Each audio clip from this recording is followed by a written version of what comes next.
देखिए, ये तो बहुत बड़ा आज के समय में एक बहुत बड़ा विषय है कि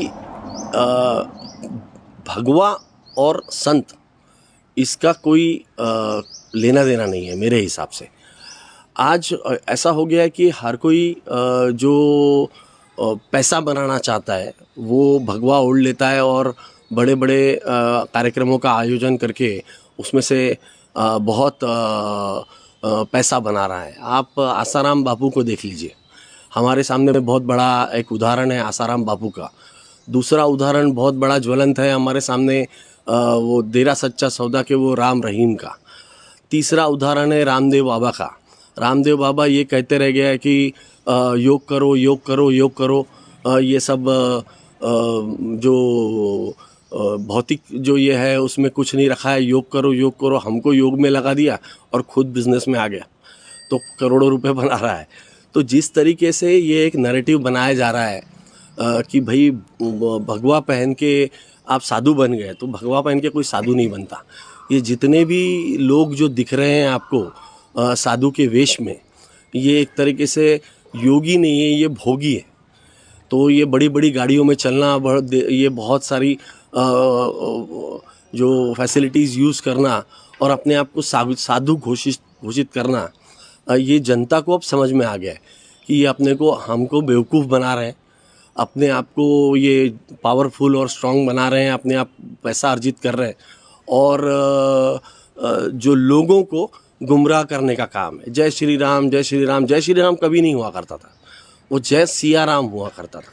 जय श्री राम एक पॉलिटिकल नारा है, ये जय सिया राम को जय श्री राम में बदल दिया गया है।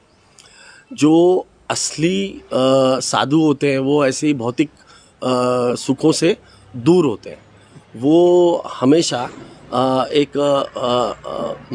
जनता को एक मार्ग दिखाते हैं। वो छोड़ के इन्होंने ये इसको पॉलिटिकल पूरा एजेंडा बना लिया है और देश के युवाओं को और देश की भोली भाली जनता को गुमराह कर रहे हैं ये लोग। तो समझने की ज़रूरत है इनको। ऐसे युवा है, काफ़ी ऐसे बुजुर्ग भी है हिंदू धर्म के जो कि नरसिम्हानंद जैसे लोगों को सपोर्ट कर रहे हैं। फेसबुक पे, यूट्यूब पे हम देख सकते हैं। देखिए, ये मिसगाइडेड है। मुझे ऐसा लगता है कि कहीं तो हिंदू धर्म को ठीक से समझने की ज़रूरत है।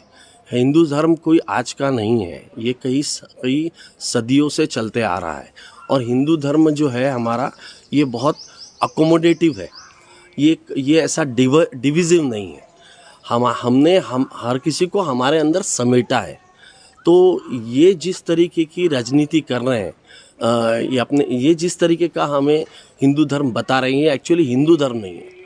ये एक समझ लीजिए कि एक आरएसएस की भाषा बोल रहे हैं, ये डिविजिव भाषा बोल रहे हैं, देश को तोड़ने की भाषा बोल रहे हैं। ये जो है ये हिंदू मुस्लिम में भेद करना चाहते हैं, उनके अंदर झगड़े लगा के देश में दंगे करवाना चाहते हैं। तो आप ये इसका मकसद ये है कि अगर आप ये दो धर्मों को लड़ाएंगे, देखिए आप थोड़ा सा इसकी आप अगर इतिहास देखेंगे अपने देश में जिस तरीके से हो रहा है, ये एक पहले क्रिश्चियंस के विरोध में आए, उसके बाद में मुस्लिम्स के विरोध में आए, दलितों को इन्होंने छोड़ा नहीं और अब देखिए छात्रों को तक छोड़ नहीं रहे। तो छात्र आप जो देख रहे हैं, ये कोई हिंदू नहीं है क्या? दिल्ली में दंगे हुए तो इसमें सिर्फ मुसलमानों को नुकसान हुआ क्या? जहाँ पे भी दंगे होते हैं वहाँ पे गेहूं के साथ में घुन भी पिसता है। तो ये समझ लीजिए कि एक तरीके से ये एक नैरेटिव चला रहे हैं पॉलिटिकल गेन्स के लिए, ये पॉलिटिकल फ़ायदा उठाने के लिए। ध्रुवीकरण अगर करेंगे तो हिंदू को एक बीजेपी को वोट करने के हिसाब से ये सब फैलाया जा रहा है। ये स्पॉन्सर्ड लोग हैं, ये इनका एक एजेंडा है कि देश में ध्रुवीकरण किया जाए ताकि लोग जो है वो लोग एक पर्टिकुलर पार्टी को वोट दे। आप इनका जो हिंदू है वो हिंदू अगर आप देखेंगे तो इसमें ना दलित है, ना पिछड़ा है, ना ओबीसी है, परंतु ये सबको लाके सबको इसमें समेटने की कोशिश करते हैं। ये फ़ायदा सिर्फ अपने एक कुछ अपर कास्ट को पहुंचाने का काम कर रहे हैं, परंतु ये बोलते हैं कि 80% हिंदू है, पर इनका जो एक्चुअल एजेंडा है उसमें SC ST OBC ये उसमें आता नहीं है, दलित उसमें आता नहीं है, पिछड़ा उसमें आता नहीं है, गरीब उसमें आता नहीं है, किसान उसमें आता नहीं है, और अब तो देश का युवा उसमें नहीं आ रहा है। तो फिर किसके लिए कर रहे हो ये? हिंदू कौन है? ये कुछ आपके जो उद्योगपति लोग हैं वही हिंदू है, या देश का जो 80% जनता है वो हिंदू है? अगर 80% जनता हिंदू है तो उनके फायदे के लिए आप क्या कर रहे हो? आज जो दौड़ा के आप युवाओं को मार रहे हो, ये जो युवा है ये हिंदू नहीं है क्या? फिर उनके फायदे के लिए आप क्या कर रहे हो?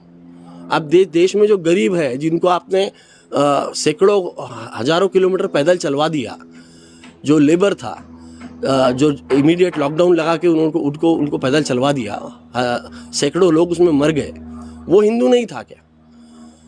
तो ये जनता को समझने की बहुत ज़रूरत है कि ये जो नैरेटिव है किस तरीके से फेक नैरेटिव है। एक तरीके से ये पोलराइज करने का षड्यंत्र है, और ये षड्यंत्र नागपुर के RSS के हेडक्वार्टर से चलाया जाता है। ये हमको समझना ज़रूरी है।